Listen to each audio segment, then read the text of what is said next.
So it got quiet. That means I'm supposed to talk. The projector doesn't hook up with my computer, so either we're getting a new projector or we're getting some sort of, what do they call? Adapter. Adapter, thank you. But I can give my introduction before we start our slideshow. I had named this presentation Teaching Christian Truth from Pagan Lies. But that's not what is written down. I don't know. I really liked that title, not just because it's snappy, but it shows the contradiction, the seeming contradiction in what we do in teaching classical mythology to our children. Think about it. Classical mythology is teaching a bunch of false gods to our kids, a false religion, right? And this seems troublesome, and yet Christians have always done it. We've always done it. So why do we, it seems like it would be breaking the first commandment, right? But instead, it actually upholds the first commandment if a Christian does it properly. Now, I want to list just some benefits. There's positive benefits and there's negative benefits to teaching classical mythology. So this is my pitch for teaching it. And by the way, classical mythology, unless you're talking about like Aesop's fables or the stories of the Aeneid or whatever, you're probably going to start teaching this in 7th, 8th, 9th grade, where kids have a little bit of abstract thinking ability, because you're going to want to introduce them to like the tragedies and to concepts like the distinction between government and family, natural law, so forth. I can't find your projector. Can I put up some handouts? You could. You don't have an adapter? I don't. You want to steal someone else's projector that they're not using? The other projectors that I can steal, except for the one that's mounted on the ceiling, won't be able to All right. plug into your computer. Yeah. You want to make handouts? Sure. Can you email it to me? Do I have the internet? See, you got to put the internet on. Yeah.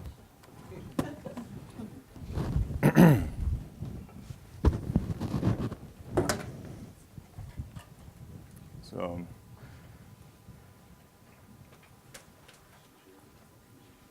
okay, so let me just list some of the positive benefits of teaching classical mythology. First, you're going to show that even in pagan cultures, there's a natural knowledge of God, a natural knowledge of what is right and what is wrong. And this extends into all sorts of areas, including just natural decorum, right? How a girl should act as opposed to a boy, that there are distinctions between the sexes.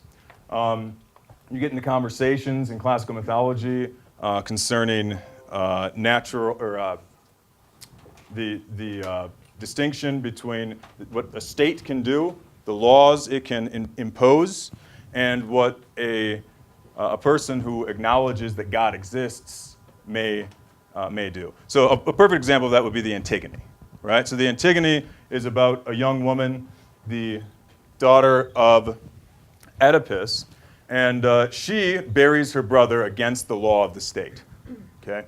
And that's the conflict. The state says you may not bury your brother. She buries him anyway, and she says, I'm going to obey the gods, or God, rather than man. And the entire conflict is between a state that is imposing a law against religion, against natural law, and Antigone who stands on natural law against the state. So you can see that teaching these things, right, to children, especially ones who have acquired the use of reason, right, is very beneficial.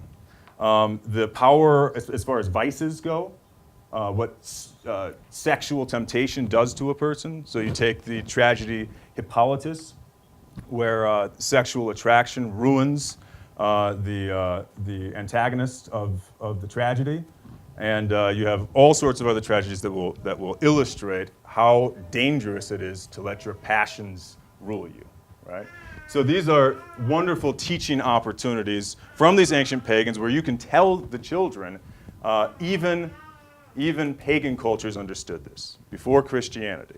And then you can contrast that to our society today and see that in many ways, our pagan culture of today is far, far inferior to the pagan culture of the Greeks and the Romans, that they actually still held to natural law. Okay? And then I want to talk about the negative benefits. When you think of myth, what do you think of? You think not true, yeah. You think of false, right? Because that's how it's used today. And when people talk about Christianity and try to dismiss it, they call it a myth, right? Now, if you actually learn mythology and have the children read mythology, then they will see very clearly what a myth is. And then they can contrast what this myth is with what they read as you teach them Genesis, as you teach them the Gospels, which are obviously histories and bear no resemblance to mythologies whatsoever. So when people actually get introduced to what myths are, with multiple gods fighting against each other, with all sorts of creatures, and when we're going to go through the creation accounts of classical mythology, and just to see the contrasts is amazing. It's amazing, and it's beneficial for the children. This is where my slideshow is supposed to start, but we'll have to start. We'll have to start without it. So that means I'm going to write on the board. I don't want to do orange because it's hard to see. So, one thing before, actually. The way, and I can send you any of my syllabi. I've been teaching classical myth in the college setting for a good 10 years. And I've developed a syllabus that is completely revolves around tragedies. So the students read 10 tragedies in my curriculum, and then around those tragedies, it's surrounded by instruction on the surrounding myths. All right, so this way they get to read some of the greatest literature ever written, 10 tragedies, which they're never even going to get in a college class, right? So this can double with literature, right? You can teach classical mythology as just a quarter of literature, right? And then also you get fill-in. So for example, with creation, you would do, anybody know what tragedy you would do for creation if you're teaching the myths of creation? I'll give you a gold star if you can tell me. There's only one tragedy that really fits. It's Prometheus Bound. Yeah, Prometheus Bound. All right, so Prometheus is the one who kind of gives gifts to humans, and he's kind of a creative god. So you read Prometheus Bound, and then you would spend a week or two, right, talking about the myths of creation. So they read a tragedy, and then they get filled in on all the characters in that tragedy and the surrounding material. So that's the way I structure my classes when I teach classical mythology, and it's worked out very well. So with that in mind, I would have the students read Prometheus Bound, and then we would start talking about what creation story is in classical mythology. When we're talking about classical mythology, we're talking mostly about Greece, okay? So the mythology that comes out of Greece. But you can pull in other Eastern myths as we see fit. So first off, to call them creation myths in classical mythology is a misnomer from the very start, because there is no creation. There's no creation from nothing. All right? So the creation from nothing is a purely Christian concept, right? And this is one of the greatest contrasts that you will see. So what you actually have is a theogony. And there's a fellow named Hesiod. He's end of the 8th century BC in Greece, and he writes the theogony. Besides Homer's epics, this is the oldest ancient writing we have of any length. So the theogony, which means, so theo and gunny, it's the birth of the gods, right? the birth of the gods, the coming into being of the gods. And it's very important to note that in all pagan myths, in all pagan religion, a theogony is a cosmogony. So a theogony is the birth of the gods, cosmogony is birth of the cosmos, birth of the world, birth of the universe. They're identical in all ancient myth. Okay? So here you can find the first and obvious contrast between the Christian history. In the beginning, God created the heavens and the earth, right? And the sort of theogony, cosmogony. Okay? So Hesiod just says that Gaia existed. Okay? So Gaia is earth, all right? Chaos exists. Doesn't explain how they come about, they're just there. Tartarus exists. Tartarus is the under regions of the earth. And then Hesiod says that there is Eros. Okay, so this is some spiritual force of love and connection. Okay? That's it in the beginning. So these are gods, and they simply exist. And if you ask, what about matter? Well, Gaia is matter, right? And Tartarus is matter. The gods and the world are the same. Okay, so when they said Mother Earth, they actually meant it, right? The Earth is alive. Okay, so let me read you what Hesiod says. Chaos was first to appear, then Gaia, Earth, the broad-bosomed, unshakable base of things. And notice then that Gaia is a lady, right? The broad-bosomed. Then Tartarus, wind-swept and dark, deep in the caverns of broad-wayed earth. And Eros, the fairest of all the immortals, arose, who frees us all from our sorrows, but ruins our heart's good sense, breaking the wisest intention of gods and mortals alike.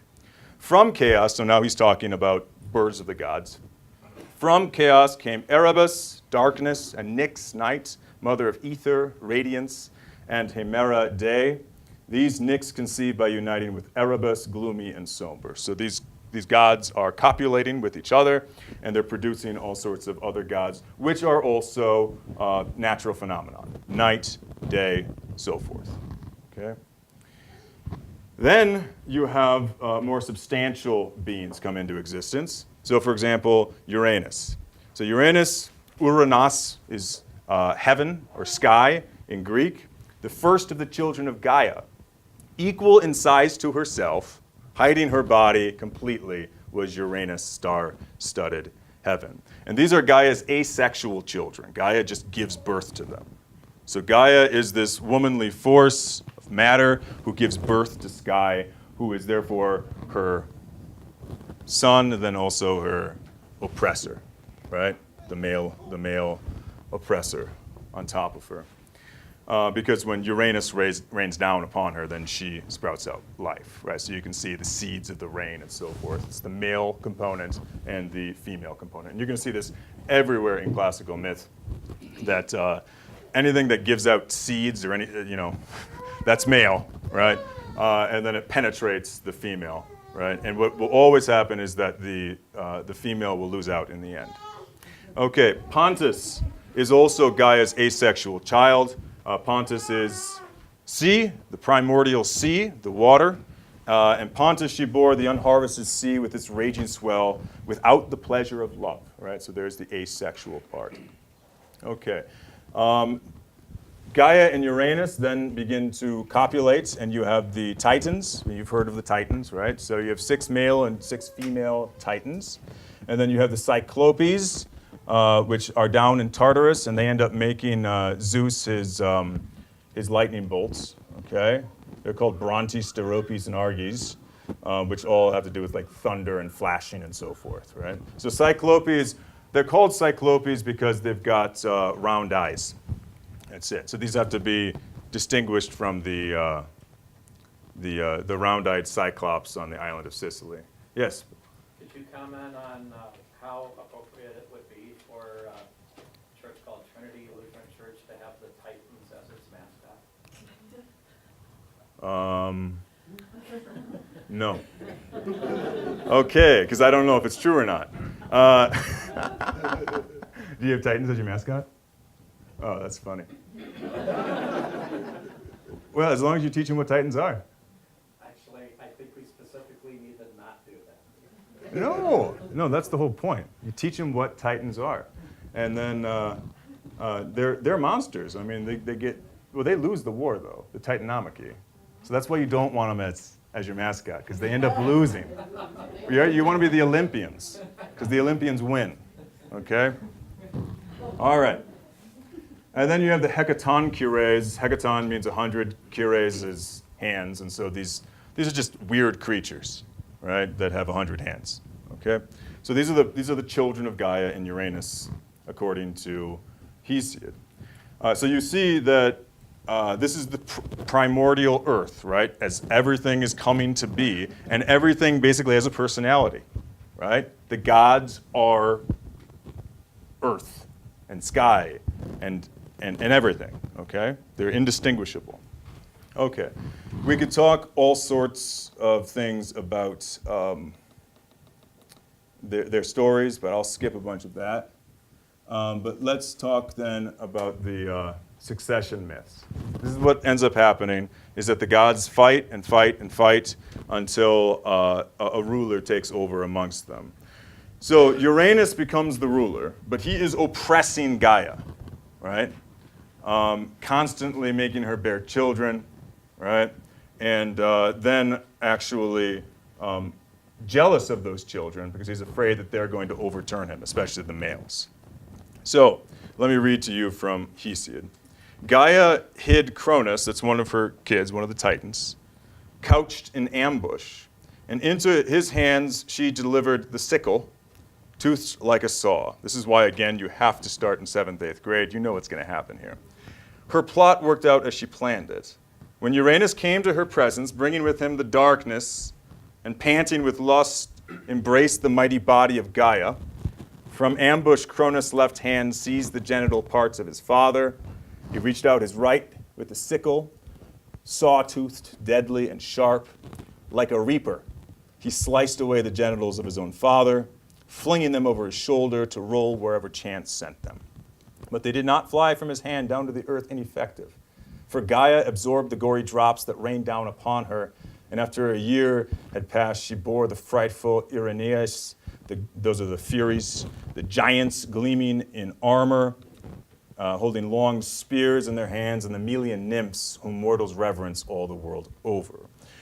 So the blood from Uranus's genitals comes down to Gaia and creates all sorts of weird monsters. Okay. Aphrodite herself also will be born from this, which is why Aphrodite, she's Venus in the Latin tradition, but she, the Venus de Milo, that's her in the shell, right? Right, so that's the birth of Aphrodite. And she is born from the froth that comes from the genitals landing in the ocean. Okay, so this is mythology, all right? So we can't like hold it back and say, and clean it up. The whole point is to say, this is what happens, all right? Now, do you see anything like this in the Bible, right? Is this how the world gets created, okay? All mythologies are like this. They're all cosmogonies. They're all theogonies at the same time. There's no such thing as a creation out of nothing, no such thing as an all-powerful God. Instead, gods are constantly fighting with each other to get priority over the other. So Uranus is oppressing Gaia. Gaia has her son Cronus, one of the Titans, cut off his testicles, and it will continue. The same sort of thing will continue. They're constantly fighting. All right? Now, if the kids know what a myth is, and then they go to college, and some professor tells them that Christianity is a myth, then they can laugh at that professor. And I mean that. Literally laugh. And then say, you don't know what a myth is.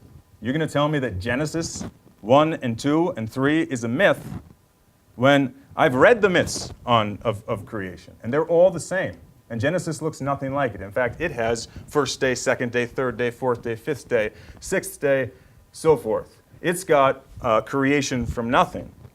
And if anything, Genesis 1 is written as a reaction and a condemnation of all pagan mythology. And we'll get into that a little later. If I don't, then ask me.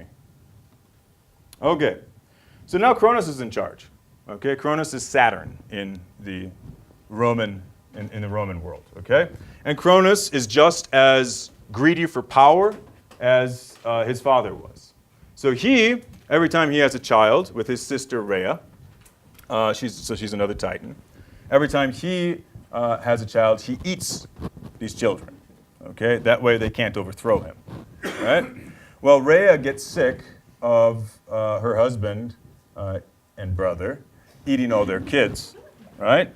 And so she decides to hide the last one, the youngest one, who is Zeus. Okay, and instead she disguises Zeus with a rock. She swaddles a rock, and because Cronus is stupid, he just gobbles down the rock and thinks he ate his kid. Okay, so Zeus is saved. He's raised by some goats, very friendly goats, and then so again, the contrast between this and Genesis is glorious, okay, between a history and a myth. And Zeus finally comes back. Somehow he gets what is a drug that makes you throw up? Syrup of ipecac. What? Syrup of ipecac. Yeah, that thing. Can't you just call it like anyway? Yeah, he gives him a drug, makes him throw up. All right, and so he throws up all of his siblings who apparently have not been digested, right? And also the rock. And that rock, the omphalos, which means belly button, that rock marked the center of the world, and still does at the Temple of Delphi. All right. In fact, Zeus at one time wanted to know where the center of the world was, and he had two eagles fly from Ocean, which is a river that surrounds the world, and they flew and they hit each other right above the Temple of Delphi. So that is the proof that Delphi is the center of the world. Okay, so now Zeus is in charge. But once again, you've got fights. So we're going to talk about those fights in a little bit, because Zeus then has to control his power. Okay? So the creation myths, the cosmogony, the theogony, it's also a fight for hegemony, right? Who is going to rule? It's always a struggle for power. Contrast that with the creation myth, where the creation story, the history, where God creates. There's no struggle for power at all. He is the loving God who creates humans. And by the way, what have you also noticed? Who is not involved so far? Humans. They're not involved at all, right? Because the gods don't care about us. All right, and we'll get into that in a little bit. First, let's do some Eastern parallels. You can find a lot of this stuff online. So like the Enuma Elish, have you heard of that? Yeah. That's the Babylonian creation myth. We're not going to go into that. It is basically the same story. The Enuma Elish has Marduk, who is the patron god of the city of Babylon, finally conquer and unseat Tiamat, who is the female, like Gaia, landmass god. Okay, and when he finally kills her, and it's a real battle because they're personalities. What does he do with her? He spreads her out, and he makes her. That's how Earth got created. Okay, so this is a very common theme of gods fighting against each other, and the gods themselves being the Earth, the thing that you see. A connection that you should make here with the students is that this mirrors not Christianity, but evolution. Because what does evolution say about matter? That it's eternal. And eternal is what kind of a quality? Is it a human quality? Is it a natural quality? What would we call that? A divine quality. That's what eternality is. It's a divine quality. And evolution teaches that Uranus and Gaia and chaos and eros are eternal. That's what they teach, because they have removed God. Right? So if you're going to make any sort of correlation, you make it between evolution and ancient mythology. You don't make it between classical mythology and Christianity, right? Because in Christianity, God is eternal. The earth is created. It has a start sometime thousands of years ago. Okay? Okay. Then you have the Hittites. The Hittites were in northern Asia Minor. And they also have an epic called The Kingship in Heaven that we have selections from. I just want to read this to you to give you an example of how these Eastern myths and the Greek myths, they're all connected and they do the same thing. So in earlier years, Allalush was king in heaven. Allalush sits there on his throne. And strong Anush, first of the gods, is his servant. So you've got Allalush, he's the big, great god, and he's again, a heavenly principle, a sky god. And then you've got Anush, who is serving him. He bows to him at his feet. He always gives him great cups to drink into his hand. For 9 years of rule, sorry, you can't see that anyway. Allalush was king in heaven. After 9 years, Anush made war against Allalush. He defeated Allalush, who fled under the dark earth, but Anush sat on the throne. Anush is there on his throne, and strong Kumarbi always gives him food to eat, and he always bows at his feet and always gives him great cups into his hands. For 9 years, Anush ruled as king in heaven. In the 9th year, Anush made war with Kumarbi. The eyes of Kumarbi he could not defeat. He slipped from Kumarbi's hand and fled. Anush, the eagle, so now he's an eagle, flew in the sky, and Kumarbi closed in behind him, grabbed his feet, pulled him out of the sky. He bit off his genitals. His seed went into Kumarbi's stomach. He swallowed Anush's seed and was happy, and he laughed. And Anush turned back to him and began to speak to Kumarbi. You are really pleased about your stomach. It swallowed my seed. You should not rejoice. I have placed a load in your middle. First, I have made you pregnant with the storm god. Second, with the river Aranzak, that's the Tigris. Third, with the heavy Tashmishu. And I place the burden, the terrible gods, into your middle. You will perish, hitting your head on the mountain Tashu.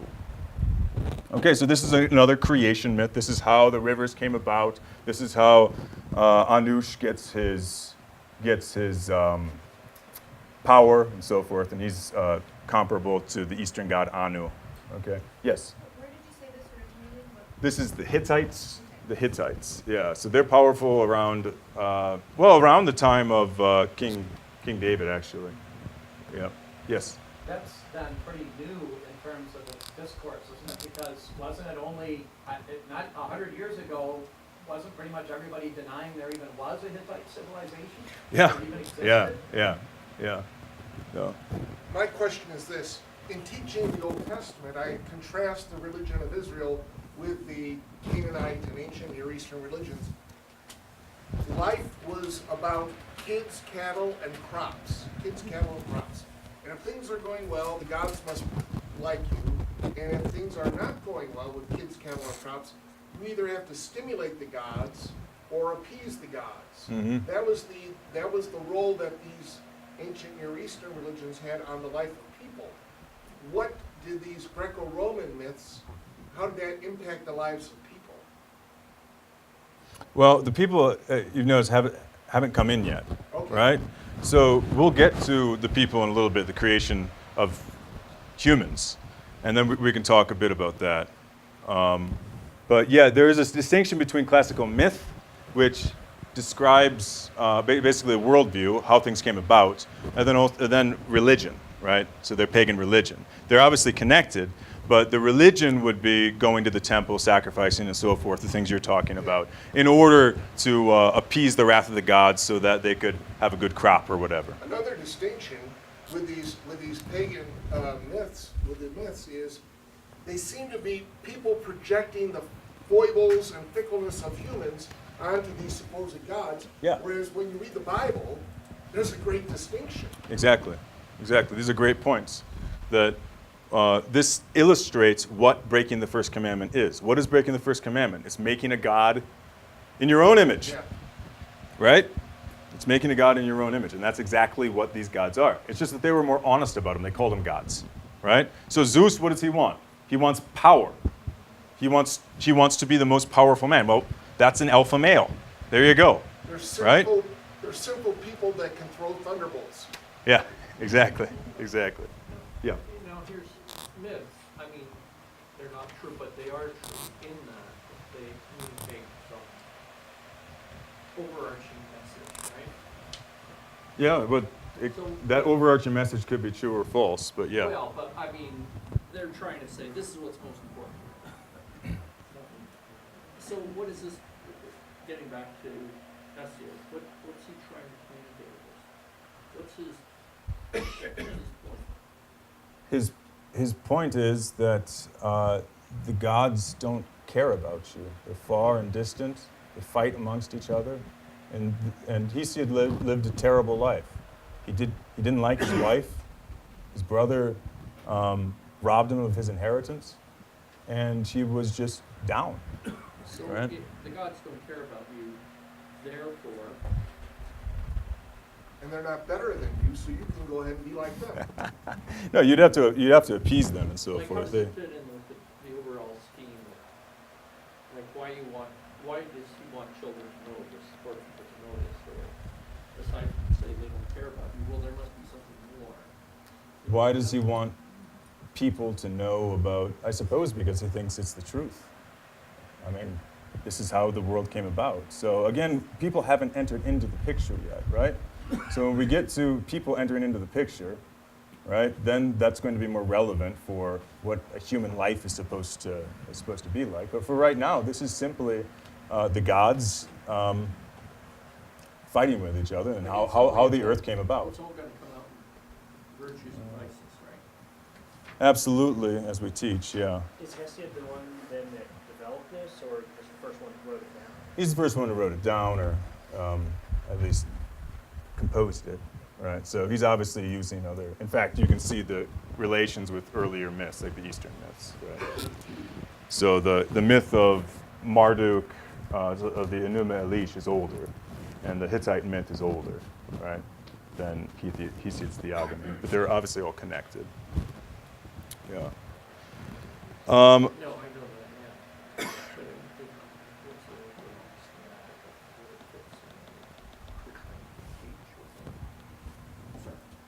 I could point out that Gaia and Pontus also have babies, and they're all weird, like the Chimera. Okay, in that family tree, you actually have the Sphinx. You have the Graiai, who are these old women who share one tooth. The Gorgons, which would include Medusa, Iris, who is the rainbow, the Harpies, who are women-like creatures with beaks who come and eat your food, and then what is left over they poop on. Cerberus, the dog, who sometimes has 3 heads, and the Hydra, whom Hercules kills. So just weird creatures come from the sea, right? So this is capturing people's fear, right, of the sea, right? That weird creatures do come out. That's why we talk about the Loch Ness Monster, right? And there's all sorts of conspiracy theories concerning the sea. Okay, so how much time do we have left? Till 12:20. Okay. In the succession myths, you've got a constant fighting for Zeus to hold his power. Now he holds power. He's taking care of Cronus, just as Cronus took care of Uranus. And of course, we know that Zeus is going to reign, right? But there's all sorts of prophecies that someone is going to overthrow him. And the reason actually Prometheus becomes important is because Prometheus himself knows that or who it is who can overthrow Zeus. So there's a lady who, if Zeus copulates with her, she will have a baby who is stronger than his father, right? Anyone know who that baby ends up being? Achilles, yeah, ends up being Achilles. So Zeus doesn't copulate with her, and therefore Zeus is never overthrown. But there are all sorts of fights. So the Titans try to rebel, and the Titans fight against the Olympians. And the Olympians are Zeus and his brothers and sisters, right? So you've got Hera, you've got Poseidon, you've got Demeter, and I think Hestia is in there. Some of the other ones are born from Zeus and Hera, but this is the start of the Olympians, okay? So the Olympians who live on Mount Olympus are fighting against the Titans, and Zeus wins. Then the giants rise up, and that's the Gigantomachy, and the giants also lose against Zeus. So Zeus, again and again, asserts his power. Okay, we will get now to Prometheus. Prometheus is the son of the Titan Iapetus. So he'd actually be the cousin of Zeus, right? Because Zeus is son of the Titan Cronus, right? So Prometheus, and there was, he's a cousin to Zeus, and his name means like forelearner. And what he does, there is no real talk about the creation of humans, they're just there, right? Sometimes they'll attribute the creation of humans to Prometheus himself, but most myths don't do that. We should know that also, that the myths contradict each other all over the place, right? So you could tell 5 different versions of a myth, and it doesn't really matter as long as you get the main story right. Prometheus means forelearner, and then he befriends the stupid humans. So Prometheus is the only one who really cares for these humans at this point. You have then Prometheus constantly interceding for the humans. And his first offense against Zeus is that he makes it so that sacrifice will be offered only with like the fat and the bones to Zeus instead of the real meat. So he tricks Zeus into, because he prepares what looks like is going to be a nice piece of meat because it's covered with fat. And then Zeus is like, yes, I want that, gobbles it up, but really it's filled with bones. And so this is the reason, this is the ideology why humans, the pagans, sacrificed only bone and fat to their gods. They never sacrificed the meat. That is, they never actually burned it up, right? They ate the meat themselves. Which most Old Testament sacrifices, you don't burn up all the meat, but with some of them you do, right? So there's a great contrast to point out, just to talk about the sacrificial system in Israel, and to point out that they actually did give up their food to God. This was more of a risk for them, much more of an act of faith to actually give up a whole burnt offering to God, which the pagans, when they sacrificed, they had a feast, right? That's just what they ate it all, right? Which again, sometimes the Israelites did that also. Okay. Then Zeus, because he doesn't like these humans, he takes fire from them so they can't cook or anything like that. And Prometheus interferes again. He takes fire from heaven, brings it down to the humans. So this time Zeus punishes Prometheus, and Prometheus is tied upon a cliff, chained to a cliff, and every night an eagle comes down and eats out his liver. And then it grows back, and the same thing happens, supposed to be for eternity. And Zeus also wants Prometheus to tell him the secret about this woman, whose name is Thetis, whose son will be greater than his father. Okay, let me read to you Ovid's account of the creation of humans. An animal blessed with a higher soul was still needed, one abler to reason more deeply, one able to govern the others.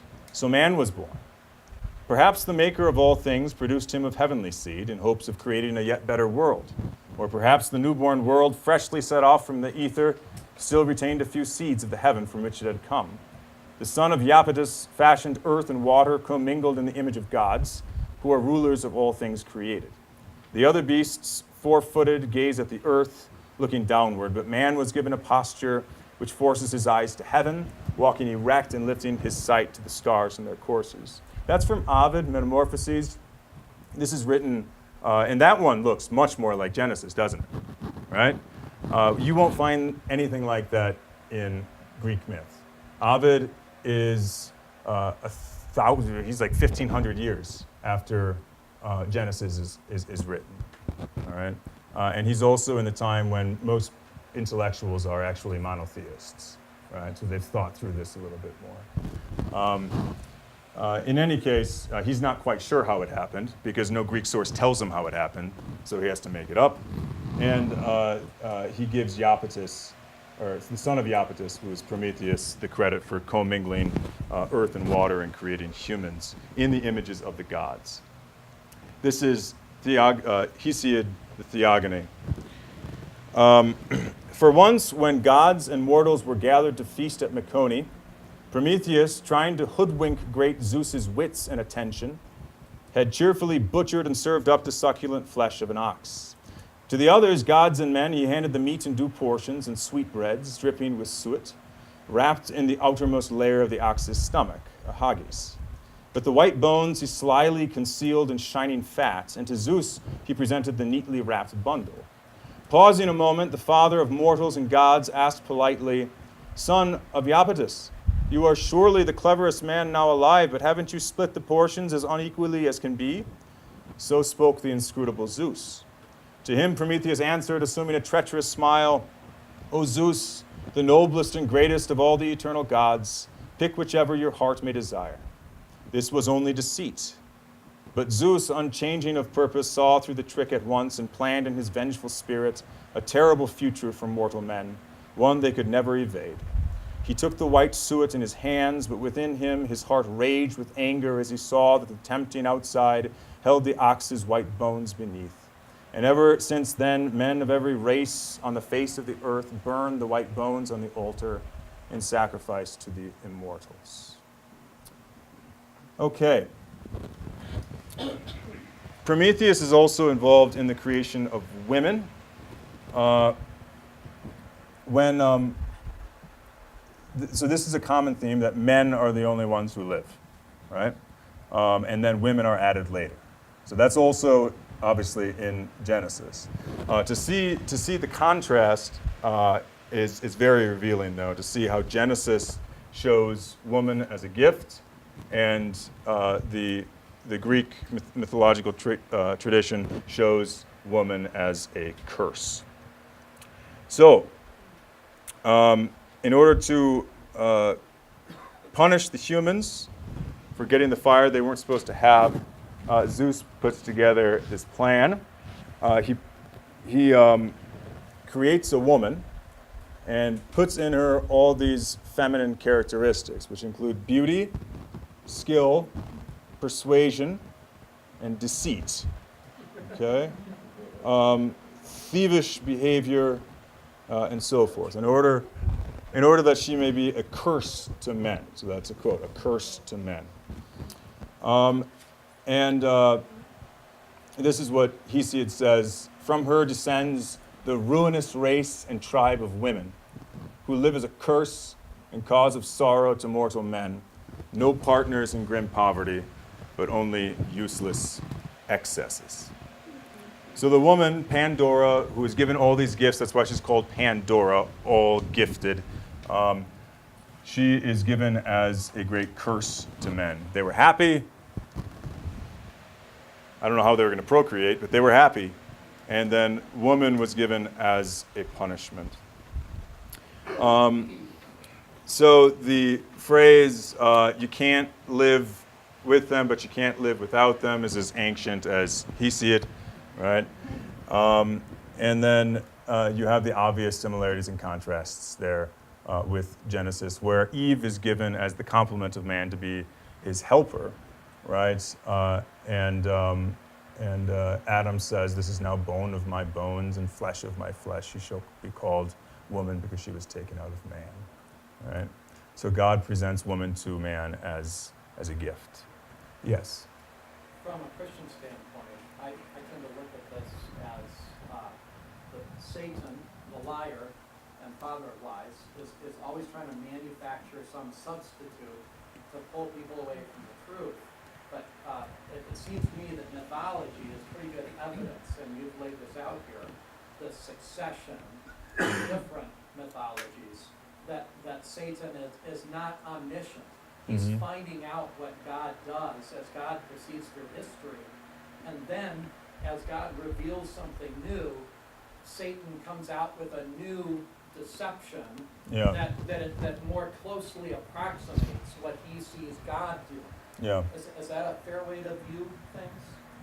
Yeah, well, I think that classic mythologies and false religions all in the end derive from corruptions of the true religion, right? So Genesis happened, and then as people go farther and farther away from the truth and what has been orally transmitted, they come up with all sorts of fables, right? And all sorts of accretions, But right? it's not just that they come up with them out of their creative imagination. I mean, the devil is planting these deceptive thoughts. Yeah, absolutely. G.K. Chesterton, in his Everlasting Man, has some great comments on the origin of myth and why the difference between revealed truth and then the so-called truth of myth that they're trying to impose, just trying to explain where they came from. And I think that's probably gets to what you were asking: is this is what humanity wants, right? Where did I come from? We have to ask that question. You can't stop asking the question. Evolution is an attempt to answer that question. It ironically fails in every relevant point, right? So, how does eternal matter exist, right? Well, you have to talk about it being divine. How does life form in the first place, right? And that, interestingly enough, when it comes to human life, classical myth has the same problem. They very rarely do they actually talk about, except for very later, like Ovid, who was 1st century BC, do they actually talk about how humans came into existence. You heard it read a little earlier, just maybe this, maybe that, we're not sure.